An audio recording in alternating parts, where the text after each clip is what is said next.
वालेकुम, आदाब नाज़रीन। आज हम यहाँ पे जयपुर के छोटेवाड़ा में स्थित गौसे आज़म फाउंडेशन के सदर दफ़्तर में आए हुए हैं, रजिस्ट्रार दफ़्तर में आए हुए हैं।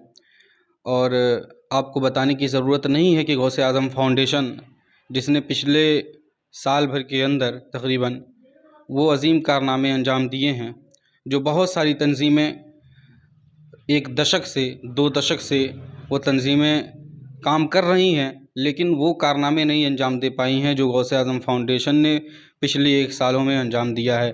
गरीबों को खाना खिलाना है, गरीबों को कपड़े देना है, उनको बिस्तर फराहम करना है, इसके साथ साथ फ्री में मेडिकल कैंप लगाना है। अभी पिछले 3 दिनों में 17 तारीख को, 18 तारीख को और 20 तारीख को फ्री मेडिकल कैंप जयपुर के मुख्तलिफ़ इलाकों में लगाया गया। इससे पहले 12 रबीउल अव्वल शरीफ पर नबी करीम सल्लल्लाहु अलैहि वसल्लम की यौम विलादत पर भी गौसे आज़म फाउंडेशन ने फ्री मेडिकल कैंप लगाया है। तो आज हम उसी फाउंडेशन के कौमी सदर से कुछ सवालात करने आए हैं और कुछ गौसे आज़म फाउंडेशन के बारे में जानने आए हैं कि गौसे आज़म फाउंडेशन आखिर है क्या, उसके उद्देश्य क्या हैं, मकासद क्या हैं। तो आइए हम बात करते हैं कौमी सदर हज़रत अल्लामा व मौलाना सैफुल्लाह खां असदक़ी साहब क़िबला से। तो सबसे पहले तो हम आपसे ये जानना चाहते हैं कि गौसे आज़म फाउंडेशन के बारे में हमें कुछ बताएं कि आखिर गौसे आज़म फाउंडेशन है क्या। गौसे आज़म फाउंडेशन एक चैरिटेबल ट्रस्ट है जो सरकार द्वारा मान्यता प्राप्त है और ये बहुत ही शानदार तरीके से इसका वर्क हो रहा है। मुझे उम्मीद है कि आपने बराबर इसका देखा होगा और बहुत शानदार काम हो रहा है। तो इसके बहुत सारे उद्देश्य हैं, इंशाल्लाह हम बताएंगे आपको। इसके अवलिन मकासद क्या थे और अब क्या हैं उसके मकासद? इसके शुरू से पहले से ही पहला मकसद जो है इसका वो ये है कि हमें नामूसे इस्लाम पे पहरा देना है। नामूसे इस्लाम जब हम बोलते हैं तो उसमें नामूसे रिसालत भी आ जाता है, नामूसे सहाबा भी आ जाता है, नामूसे औलिया भी आ जाता है, नामूसे नमाज, हज, ज़कात, कुरान, अज़ान, मसाजिद, मदारिस, खानक़ाह वगैरह सब नामूसे इस्लाम में आ जाते हैं। तो असल मकसद हमारा नामूसे इस्लाम पर पहरा देना है। और फ़िलहाल क्या उसके मकासद हैं? अभी भी वही हैं? नहीं, अभी पहले भी वही थे, आज भी वही और हमेशा इसके पहले ही मकसद पे हम इसे रखेंगे कि हमें नामूसे इस्लाम पे पहरा देना है। यानी कि जो पहले मकसद था, पहले दिन जो मकसद था वही मकसद आज भी है और इंशाल्लाह आगे भी रहेगा। जी जी बिल्कुल, इसमें कोई शक नहीं है, क्योंकि हमने फाउंडेशन को जो बाज़ार में मार्केट में लाया था उसके पीछे यही वजह थी कि हमें नामूसे इस्लाम पे पहरा देना है। और क्यों देना है वो मैं इंशाल्लाह बताऊँगा आपको। तो ये आपका जो फाउंडेशन है गौसे आज़म फाउंडेशन, ये हुकूमत से रजिस्टर्ड भी है? जी, गवर्नमेंट रिकॉग्नाइज है अल्हम्दुलिल्लाह। और इसकी स्थापना कब हुई थी? दागबेल आपने कब डाली? ये असल में गौसे आज़म फाउंडेशन का जो डीड बना था वो तो 21 सितंबर 2020 सन ईस्वी को बना था, वो मुकम्मल हुआ था। लेकिन उससे पहले भी हम लोग लगातार वर्क कर रहे थे। तहरीक लब्बैक हिंदुस्तान के नाम से हम लोग ने बहुत काम किया, उससे पहले और भी कई इससे काम किया। लेकिन रजिस्ट्रेशन जो हुआ वो उसके लिए हमें सरकार गौसे आज़म का ही दामन थामना पड़ा और उनका रूहानी फैज़ान जारी हुआ। और काफ़ी मेहनतों मशक्क़त के बाद लगातार वर्क करने के बाद जो है भागते भागते भागते 21 सितंबर 2020 को हमारा डीड मुकम्मल हुआ। काफ़ी भाग दौड़ किया, उसके बाद लगातार भाग दौड़ करते करते करते करते करते वकील सीए के आगे पीछे घूमते, अधिकारी और पदाधिकारियों के पीछे घूमते, ऑफिस विभाग के चक्कर लगाते लगाते ये हमारा मुकम्मल हुआ था 2 फरवरी 2021 को। यानी 2 फरवरी 2021 को हमारा रजिस्ट्रेशन मतलब नंबर मिल गया था। तो ये गौसे आज़म फाउंडेशन जो नाम है, ये गौसे आज़म फाउंडेशन क्यों, गौसे आज़म ही क्यों? दूसरे बहुत सारे रिफ़ाई नाम हैं, बहुत सारी तंजीमें रिफ़ाई नामों से रखती हैं अपने फाउंडेशन को, तंजीमों को, तो आपने ऐसा क्यों नहीं किया?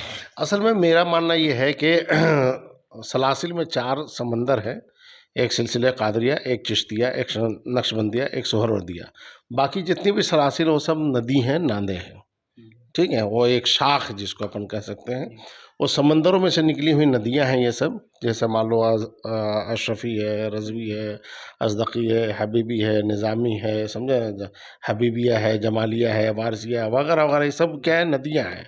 तो हम सीधे हमने कोशिश किया कि भाई नदियों से निकल के थोड़ा समंदर में डुबकी लगाएं ताकि रूहानी फैज़ान ज़्यादा मिले और डायरेक्ट ही मिले, चूँकि क्या इनडायरेक्ट में थोड़ा अजीब-अजीब मामला हो गया है, इस वजह से हमने सोचा थोड़ा डायरेक्ट ही रूहानी फैज़ान मिल जाए तो ज़्यादा ठीक है। तो आप सीढ़ियाँ नहीं चढ़ना चाहते नहीं, हैं? नहीं, सीढ़ियाँ तो हमने माशाल्लाह बहुत चढ़ा, लेकिन सीढ़ियों के बीच में थोड़ा बहुत कुछ ऐसा लगा कि थोड़ा-सा हट के कुछ किया जाए। कुछ अच्छे जो कारनामे, बड़े कारनामे हुए गौसे आज़म फाउंडेशन के, वो हम जानना चाहते हैं और अपने नाज़रीन को, दर्शकों को भी हमारे बताएँ आप कि गौसे आज़म फाउंडेशन ने पिछले कुछ दिनों में या ये पिछले 1 सालों में तकरीबन कौन से बड़े-बड़े कारनामे अंजाम दिए हैं? सबसे बड़े-बड़े कारनामे में तो सबसे बड़ा काम काम ये है कि आपने देखा होगा कि पहले रैली में, रैला में सोशल मीडिया पे, फ़ेसबुक पे, व्हाट्सएप पे, ट्विटर पे, इंस्टाग्राम पे, एग्ज़ेक्ट्रा एग्ज़ेक्ट्रा प्लेटफ़ॉर्म पे जो है लोग जो है इस्लाम के ख़िलाफ़ खूब अनाप-शनाप अनलगर बातें किया करते थे, टिप्पणियाँ करते थे, आपत्तिजनक बातें करते थे, पोस्ट करते थे। सब आपने नोट किया होगा टीवी वगैरह में बहुत ज़्यादा मतलब जो है भड़काऊ बातें होती थी, जिसे देखो वही जो है इस्लाम के ख़िलाफ़ भौंकता चला आता था, पैगंबर इस्लाम के ख़िलाफ़ भौंकता था, हुज़ूर की शान में अनाप-शनाप बातें करता था। आपने नोट किया होगा अभी 4 से 6 महीने में कि काफ़ी कुछ इसमें कमी आई है। उसकी वजह ये थी कि गौसे आज़म फाउंडेशन का जो मामला है वो ये है कि ऐसे लोगों को छोड़ना नहीं है और ऐसे लोगों का पूरा सिस्टमिक तरीके से हम लोग लीगल कार्रवाई करते चले आए और उसमें काफ़ी लोग गिरफ्तार भी हुए, जिसमें हमारे राजस्थान का बूंदी का हेड कांस्टेबल भी है, सोलंकी नाम का, उसकी भी गिरफ्तारी हुई है। ये सब गौसे आज़म फाउंडेशन की मेहनत है और भी बहुत से लोग हैं, 182 लोग तो ऑन रिकॉर्ड हैं।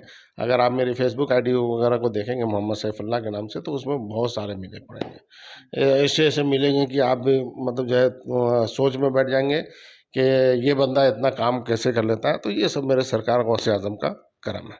चलिए, अल्लाह का फ़ज़ल व एहसान है, हुज़ूर गौसे आज़म के नाम से फाउंडेशन है तो उनका करम हो रहा है। इसके अलावा और कुछ कारनामे? कारनामे में जैसे खिदमात है, जैसे पिछला लॉकडाउन लगा, समझे ना, तो काफ़ी कुछ जगह से लोग परेशान होते थे, तो हमें फ़ोन करते थे, साहब हम यहाँ फंस गए, कोई आपका मामला अगर हो तो आप हमें, तो हम वहाँ के क्षेत्र के थाने वगैरह के जो है नंबर वगैरह लेके, एमएलए एमपी वगैरह के नंबर लेके हम उसकी सहायता करवाते थे। कई जगह तो सहायता मिल जाती थी, लेकिन कई जगह बदमाश टाइप के भी लोग होते हैं, अधिकारी वगैरह, हमने खुद इस बात को नोट किया है, वो सही से बात भी नहीं करना पसंद करते। लेकिन ये था कि भाई हमें इंसानी की खिदमत करना है। मैं उठता था और मैं डायरेक्ट जो है बात करता था, जिसमें काफ़ी रिस्पॉन्स भी मिला और उस दौरान हमने अपने ट्विटर हैंडल से भी काफ़ी मतलब लोगों को इधर से उधर पहुँचाया, इससे किया, उससे किया।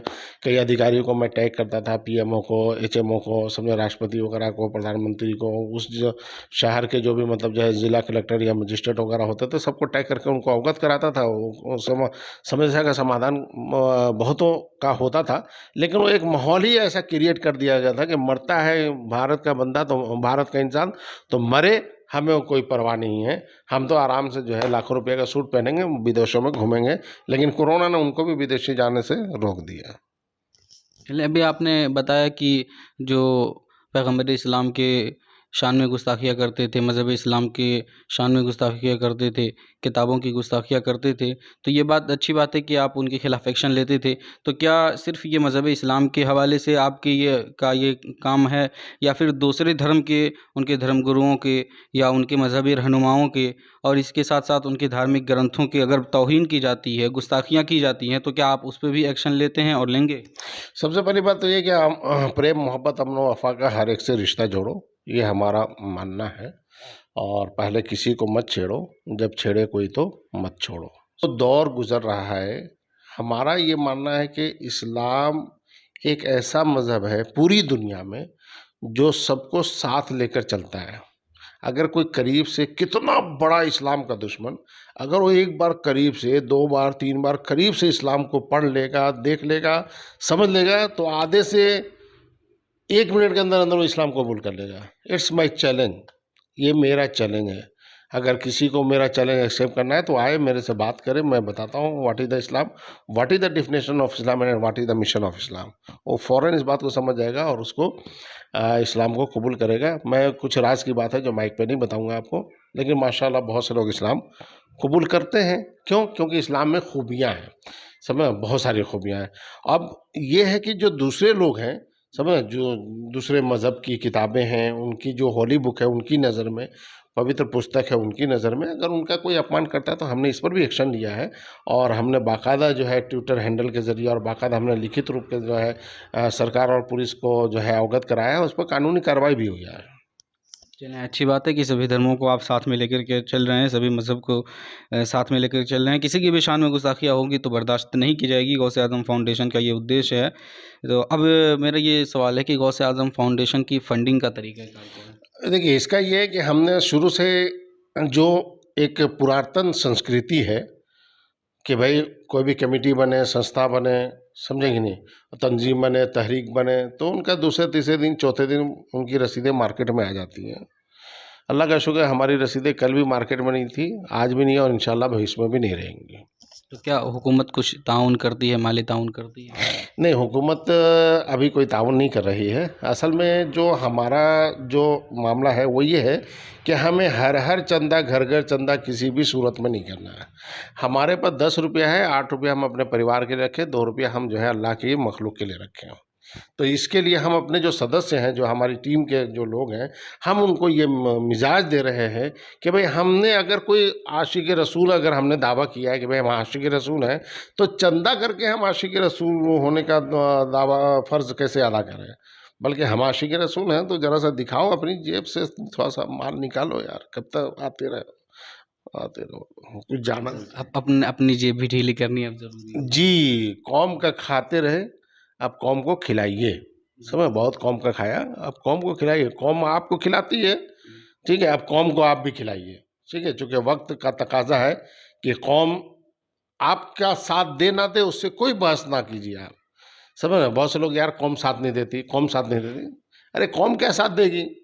समझ रहे हैं? हमारे लोगों को कौम को साथ देना चाहिए, जो अपने आप को अकाबरीन में शुमार करते हैं, जो अपने आप को मतलब बड़ों में शुमार करते हैं, उनको चाहिए कि वो कौम का साथ दें। कौम का जब आप साथ दोगे तो कौम तो ऑटोमेटिक आपका साथ दे देगी, वो तो अपना तन मन धन सब कुछ आप पे निछावर कर देंगे। आप तो ये सोचते हैं कि साहब पकी पकी बिरयानी मिलती रहे, तो भाई ऐसा ठीक नहीं है ना। पकी पकी बिरयानी कौम को भी खाने का हक है। चलिए, हुकूमत माली ताउन नहीं करती तो क्या इसके अलावा बहुत सारे इमदाद के तरीके हैं, उस तरह से कुछ हुकूमत मदद करती है गौसे आज़म फाउंडेशन की? और इसके साथ साथ मैंने ये भी सुना है कि अशोक गहलोत जी जो मुख्यमंत्री हैं आपके सूबे के, राजस्थान के, उन्होंने प्रशंसा पत्र भी जारी किए थे। जी, मैं सरकार राजस्थान का तहे दिल से शुक्रिया अदा करता हूँ। ये गौसे आज़म फाउंडेशन को जो है प्रशंसा पत्र मिला है और प्रशंसा पत्र सोशल मीडिया पे भी वायरल है, कई जगह वायरल है, फ्लेक्स वगैरह में भी है, सब लोग देखते रहते हैं। तो देखिए, मेरा कहना है ये है कि आप अगर काम करोगे ना, काम अगर निस्वार्थ भाव से काम करोगे और पूरी ईमानदारी के साथ करोगे, तो मैं समझता हूँ कि लोग आपका साथ देंगे और लोग आपके साथ आते चले जाएंगे। और जो रही बात सरकार की तरफ से जो फंडिंग है, वो सरकार की तरफ से अभी कोई फंडिंग नहीं है, किसी भी तरह की फंडिंग नहीं है, कोई भी फंडिंग नहीं है। हमने आपको बता दिया कि हम लोग आपस में जो सदस्य हैं, जो परिवार है हमारा, जो सैफुल्लाह परिवार और हमारे जो जीएफ के मेंबर हैं, हम जीएफ में मेंबर ही उसी को बनाते हैं जो अपना तन मन धन और वक्त लगाता है। उसी को हम ये करते हैं, भैया अपना अपना तन, अपना मन, अपना धन और अपना वक्त लगाओ और अपने क्षेत्र में काम करो और लोगों की सेवाएं करो। ऐसे लोगों को हम लाते ही नहीं हैं। और अगर ऐसे लोग आ भी गए, समझेंगे नहीं, अगर ऐसे लोग आ गए तो महीना देखा, 2 महीना देखा, 3 महीना, 4 महीने, 5 महीने, 6 महीने देखा, जब उनकी तरफ से कोई वर्क नहीं हुआ तो उनको जो है निष्कासित कर देते हैं, उनको खुदा हाफिज कर देते हैं। अभी मैंने अगस्त और सितंबर में 2 महीने में मैंने 38 लोगों को जो है फाउंडेशन से निकाला है, क्योंकि वो किसी भी तरह से कोई काम नहीं किया। जबकि हम नियुक्ति पत्र में बाकायदा ये बात लिख के देते हैं कि आप जो है अपना तन मन धन और वक्त लगाकर अपने क्षेत्र का काम करेंगे, आपको चंदा किसी से नहीं लेना है। चलिए, अच्छी बात है ये। एक अच्छा पैगाम, एक अच्छा मैसेज आप दे रहे हैं अपने मेम्बरान को। कुछ अहम अरकान, कुछ अहम मेम्बरान के बारे में बताएं। अहम मेम्बरान में जैसे हमारे बीच में माशाल्लाह देखिए डॉक्टर एम गोस्वामी साहब, जो डॉक्टर मोहम्मद सलीम काजी के नाम से जाने जाते हैं, माशाल्लाह जो ये कन्वर्ट हुए हैं माशाल्लाह। और ये हमारे स्टेट बंगाल के, मतलब वेस्ट बंगाल के प्रेसिडेंट हैं गौसे आज़म फाउंडेशन के, डॉक्टर हैं माशाल्लाह, बहुत अच्छा नॉलेज है और बहुत खिदमत करते हैं माशाल्लाह। और जितने भी फ्री मेडिकल कैंप है, इन्हीं का मशवरा था कि हज़रत अमर मेडिकल कैंप लगाएंगे। मशवरा तो मतलब अपना ही था, लेकिन इसको इन्होंने मुहर लगा दिया कि हाँ हज़रत ये करेंगे। तो जब इन्होंने कहा कि हज़रत आपने को करना है, तो मैंने कहा भाई ये ईद मिलादुन्नबी आ रहा है, समझ, खूब अपन इधर उधर पैसे लगाते हैं, अब अपन पैसे ऐसा लगाओ ताकि पूरी उम्मत को फ़ायदा पहुँचे, समझ, पूरे नबी की उम्मत को फ़ायदा पहुँचे, पूरे अल्लाह की मखलूक को फ़ायदा पहुँचे। अब उसमें हर जाति हर धर्म के लोग आए, फ़ायदा उठाए। 19 अक्टूबर को हुजूर सल्लल्लाहु अलैहि वसल्लम का जन्मदिन था। उस शुभ अवसर पर हमने फ्री मेडिकल कैंप अपने हेड ऑफिस जो है प्रधान कार्यालय है श्री रामपुरी कॉलोनी झोटवाड़ा जयपुर में, वहाँ लगाया था पूरे टेंट के साथ, बहुत शानदार तरीके से। उसके बाद से हमने 23 अक्टूबर को सांगानेर में जो मस्जिद है मदीना मस्जिद, वहाँ लगाया था, वहाँ भी बहुत शानदार रहा, बहुत भीड़ लगी। अब इस बार 11वीं शरीफ आई तो हमने कहा भाई 11 बकरे करें या 11 देग करें, तो मैंने कहा यार 11 बकरे 11 देग में तो आस पड़ोस वाले ही खा जाएंगे, गरीबों का फ़ायदा होगा नहीं। तो चलो अपन क्या करते हैं कि अपन फ्री मेडिकल कैंप फिर लगाते हैं, जिसमें सब गरीबों को, हकीकी ज़रूरतमंदों को, समय यतीमों को, बेवाओं को, सबको दवा का फ़ायदा हो जाए, क्योंकि दवा खाना भी नबी पाक सल्लल्लाहु अलैहि वसल्लम की सुन्नत है। और फिर हमने जो है झोटवाड़ा में जो है 17 को लगाया, 17 नवंबर को लगाया, और फिर 18 को हमने नेहरू नगर पानीपेच में लगाया, और फिर 20 को हमने शास्त्री नगर जो विजय नगर लंकापुरी है वहाँ लगाया। काफ़ी भीड़ और पूरे सिस्टमिक तरीके से, मतलब उल जलूल तरीके से नहीं, और हमारा जो भी सिस्टम होता है उसी को सबको हम फॉलो करते हैं और सबको फॉलो करवाते हैं। चलिए डॉक्टर साहब, हम आपके पास भी आते हैं अभी थोड़ी देर में। पहले इनसे कौमी सदर साहब से कुछ सवालात और भी हमारे हैं, वो हम मुकम्मल कर लेते हैं। तो आपने अभी डॉक्टर साहब के बारे में बताया, यह एक अहम रुकन है, इनके अलावा और दूसरे मेंबरान के कुछ नाम? मेंबरान में जैसे हमारे नौशाद अली शेख साहब हैं जो स्टेट प्रेसिडेंट हैं, सूफ़ी तालिब अतहरुल कादी साहब हैं, सैयद मोहम्मद मोहसिन कादरी साहब हैं जो कर्नाटक से हैं, जो हुजूर सरकार गौसे आज़म रहमतुल्लाह अलैह की खानवादे से हैं, उनकी औलादों में से माशाल्लाह वो सरपरस्त हैं। इसी तरह से सैयद रफ़ी अहमद साहब हैं जो सरपरस्त हैं। मौलाना महमूदुल हसन रज़वी साहब हैं जो महाराष्ट्र से हैं, वो सरपरस्त हैं। आपके जो है मोहम्मद खालिद सैफुल्लाह हैं, चीफ ट्रस्टी हैं सब। इसी तरह से वोमेंस डिपार्टमेंट में जो है अपने जो है वेस्ट बंगाल से हैं, समझे कि नहीं। इसी तरह से कुछ हैं जो मतलब जो है साथ देते हैं। एक हमारे जलालुद्दीन रज़ा साहब है माशाल्लाह, एक सैयद मोहम्मद मुस्तफ़ा साहब है माशाल्लाह, समझे कि नहीं, एक तौसीफ़ साहब हैं, समझ रहे। इस तरह से कुछ लोग हैं। मैंने ये भी सुना है कि आप पूरे मुल्क में रजिस्टर्ड काजी, रजिस्टर्ड मुफ्ती बनाने की एक मुहिम चला रहे हैं, तो ये है क्या रजिस्टर्ड काजी और रजिस्टर्ड मुफ्ती, बताएं। रजिस्टर्ड मुफ्ती मतलब ये है कि गवर्नमेंट से जो गौसे आज़म फाउंडेशन जो इल्हाक हुआ है और जो उसको रिकॉग्नाइज किया गया है और जो सरकार द्वारा मान्यता प्राप्त हुआ है, तो इसके ज़रिए जब हम किसी आलिम को, मुफ्ती को, मौलवी को, हाफिज़ को, कारी को या इमाम को जब हम निकाह पढ़ाने की जो अथॉरिटी है वो देते हैं, तो उससे पहले हम इनको जो है तकर्रुरी नामा देते हैं, यानी नियुक्ति पत्र देते हैं, और इनको जो है हम अपॉइंटमेंट लेटर जारी करते हैं, ताकि कौम को ये पता चले कि भाई ये रजिस्टर्ड काजी है, हमें इसी से निकाह पढ़ाना है। चलें, ये तो हो गया गौसे आज़म फाउंडेशन के बारे में। एक सवाल मेरा ये भी है कि गौसे आज़म फाउंडेशन को बेस बना करके क्या आप सियासत में कदम रखने वाले हैं? नहीं, मैं तो खुद सियासत से बहुत दूर रहना चाहता हूँ, चूँकि मुझे बहुत सारे काम करने हैं, और इतने काम करने हैं कि आपको मैंने बाकायदा पूरी फाइल दिखाई थी ऑफिस में, आपने देखा था फाइल, जिसमें मेरे पास इतने ऑब्जेक्टिव हैं काम के लिए, देश के लिए, समाज के लिए, कि मुझे नहीं लगता कि मुझे सियासत में जाना चाहिए, और वक्त बताएगा कि मुझे सियासत में जाना चाहिए नहीं चाहिए। समझो, कई मरतबा क्या होता है कि अब आया ऊँट जो है पहाड़ के नीचे, तो हो सकता है मैं भी पहाड़ के नीचे आ जाऊँ। और मेरे ख़्याल से मेरा जो पैगाम ये है कि उलमा को और जी शऊर उलमा को, समझे ना, सिर्फ़ उनका वो उलमा नहीं जो मतलब जो है सिर्फ़ अपना मतलब जैसे इमामत सुग़रा भी नहीं कर पाते, तो इमामत कुबरा की तो बहुत बड़ी बात है, समझे ना। जो इमामत को ही मुलाज़मत समझ बैठे हैं, उनसे तो कोई उम्मीद रखना बेकार है। लेकिन वो उलमा जो समझते हैं कि दौरे हाज़रा में कुछ करना चाहिए, तो उनको सियासत में आना चाहिए, क्योंकि उलमा की ज़िम्मेदारी है जहाँ गंदगी हो वहाँ से गंदगी की सफाई की जाए। सियासत में बहुत सारी गंदगी है, इसकी सफाई उलमा ही करेंगे इंशाअल्लाह। मुस्तकबिल में ये फाउंडेशन, गौसे आज़म फाउंडेशन बड़ा क्या कुछ करने वाला है? बड़ा ये है कि इसका मीडिया नेटवर्क जो है, मीडिया हाउस खोलना है, और जीएफ मीडिया नेटवर्क जो है वो है, डेली मैगजीन है, पत्रिका है, मंथली मैगजीन है, साथ में टीवी चैनल यानी न्यूज़ चैनल है। ये तो बहुत ज़रूरी है, मस्ट वक्त की सबसे बड़ी ज़रूरत है जो न्यूज़ चैनल है, जिसके लिए बहुत ज़रूरी है।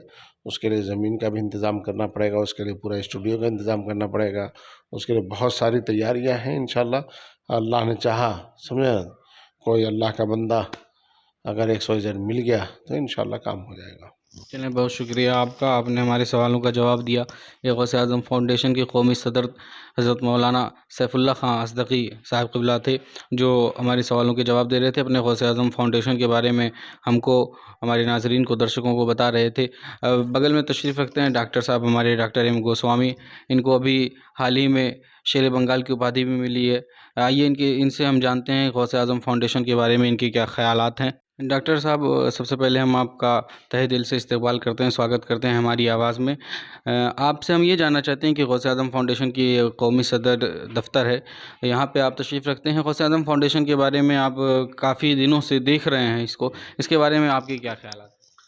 असल में जब मैं पिछला साल 1.5 साल पहले की बात है, मैं मीडिया में जैसे मतलब मोबाइल वगैरह ये कर रहा था, उसमें देखा कि मतलब रसूल पाक के खिलाफ़ कोई किसी ने कुछ कहा था, कोई बंदे थे 2-3 जनों ने कहा था। उसमें मैंने देखा कि हजरत ने जो गौसे आज़म फाउंडेशन की तरफ से मतलब उसका विरोध किया गया है, ठीक है ना। बस ये देखा, वो मुझे काफ़ी अच्छा लगा, क्योंकि इस्लाम के विरोध में कोई कुछ कहे तो झट से कोई आता नहीं है, डर के मारे, या प्रशासन के डर से या शासन के डर से, ठीक है ना। कौन झमेला मोड़ लेगा, कि इन्होंने इनको देखा कि गौसे आज़म फाउंडेशन को देखा, कि इनके हजरत को देखा, सब एकजुट होके इसके खिलाफ आवाज़ उठा रहे। ये काफ़ी मेरे को अच्छा लगा, इंस्पायर्ड था मैं इनसे काफ़ी। ये देखा, उसके बाद जो काफ़ी जो काम, जो अच्छे अच्छे काम, जो इंसानियत की सेवा, ह्यूमैनिटी जो बेस्ट रिलीजन है, जो उसके लिए जो काम जो कर रहे हैं, इसके लिए मैं काफ़ी इंस्पायर्ड हुआ इनसे, गौसे आज़म फाउंडेशन से काफ़ी मैं इंस्पायर्ड हुआ। उसके बाद मैंने इसमें सदस्यता ली, मैंने मेंबर बना। उसके बाद जैसे कि मान लीजिए हेल्थ कैंप वगैरह ये हुए, जैसे नहीं किसी को तो आना होगा, सबका अपना काम है, लेकिन काम छोड़ के भी आगे करना होगा, कि सबसे बड़ा सेवा है इंसानियत की सेवा, अपन को करना होगा। यदि सोचेंगे नहीं मैं नहीं करूँगा और कोई करेगा और करेगा, तो कौन करने वाला है? सबको अपना जिम्मेदारी लेना है। उसी मुताबिक मैं आके मैंने, नहीं हजरत हम आपके साथ खड़े हैं, आप कीजिए। चलिए, आप बहुत अच्छा काम कर रहे हैं कि आप हज़रत मौलाना सैफुल्लाह साहब की क़िबला का साथ दे रहे हैं, और देना भी चाहिए, क्योंकि जो ये काम कर रहे हैं बहुत अच्छा काम कर रहे हैं। इसके अलावा भी मैंने सुना है कि आपने कई जगहों पे फ्री मेडिकल कैंप लगाया, तो इसका ख्याल, ये थॉट कहाँ से आया? ये तो मैं इंस्पायर्ड इनसे हुआ था, प्लस में पहले से भी आपका जैसे कि कोरोना वक्त में जैसे कि आपका गाड़ी और एम्बुलेंस का सेवा मैं प्रदान किया, फ्री एम्बुलेंस सेवा, कि उस समय की 10,000 15,000 के नीचे कोई बात नहीं होता था कि एम्बुलेंस मिल जाता था। मैंने एम्बुलेंस लेके उधारी में मैंने एम्बुलेंस खरीद के मैंने बाकायदा फ्री सेवाएं दी हैं। फिर डेड बॉडीज़ को मतलब आपका ले जाने आने का वो फ्री सेवाएं मैंने ये कराया, कि हाँ अस्पताल से उनके परिवार के घर वालों तक ले जाना, जैसे भी हो उसका मैंने मेडिसिन का मैंने ये किया। देखा कि नहीं गरीबों को क्या है, अपन तो देखिए कुछ भी है, बच्चे का बर्थडे हो रहा है या शादी का है या कुछ भी है, उसमें क्या है पैसा अपन खर्चा कर रहे हैं, वो तो खाने वाले तो रोज़ ही खाते हैं, लेकिन गरीबों का क्या है। अपन देखिए हम लोग मंदिर में जा रहे हैं या मस्जिद में जा रहे हैं या मतलब कोई भी दरबार में जा रहे हैं, कहीं भी जा रहे हैं, अपन के अंदर जाके 10,000 का चद्दर दे रहे हैं या 5,000 का चद्दर दे के, लेकिन बाहर एक देख रहे हैं कि माँ अपनी बच्ची को 2 रुपये का कुछ खिलाने में वही कर रहे हैं। मैं उस चीज़ पे भरोसा रखता हूँ कि अंदर का मैं 10,000 या 5,000 का चद्दर ना दे के, बाहर जो औरत जो बच्चे अपने बच्चे को खिला नहीं पा रही है, उसको यदि मैं 10 रुपया दूंगा, वो मेरे ज़्यादा खिदमत होगा। उसीलिए मैंने देखा कि हाँ गौसे आज़म फाउंडेशन के जो ये काम वगैरह हैं, ये सही में मैंने काबिल तारीफ़ है और इसमें करना चाहिए। इसलिए मैंने इनके हर तरफ में खड़ा होने के लिए मैंने ये कोशिश किया हूँ, और इसलिए मैं आया हूँ यहाँ से, आपका वेस्ट बंगाल से मैं जयपुर आया हूँ, और इंशाल्लाह जब तक मेरी सांसें रहेगी तब तक मैं गौसे आज़म फाउंडेशन के लिए मैं राजी हूँ मैं। चलिए, बहुत शुक्रिया। हम गौसे आज़म फाउंडेशन की तरफ से आपका बहुत शुक्रिया अदा करते हैं कि आप जो है गौसे आज़म फाउंडेशन से इस तरीके से जुड़ गए हैं कि अब फिर वो छोड़ने का जो है वो सवाल नहीं पैदा होता है।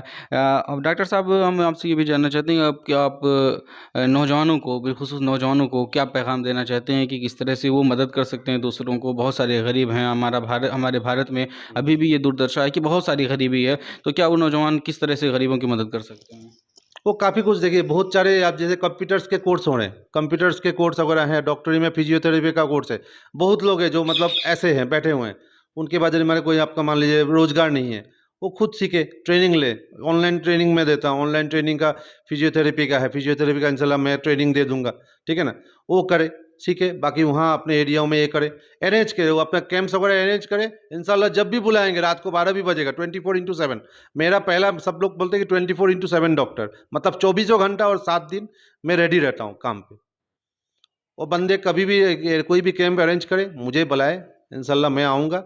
उनको ट्रेनिंग वगैरह ऑनलाइन लेने हैं, ट्रेनिंग वगैरह ऑनलाइन ले, अपने पारा मोहल्ले में जो भी है लोगों को सेवा करे। कोई भी ऑनलाइन कोई भी वो करना है, मान लीजिए दवा का मसला जानना है या ट्रीटमेंट का मसला है, कोई भी बीमारी का, मैं डॉक्टर्स की टीम है मेरे पास जो उनको हर तरह से सपोर्ट करेंगे।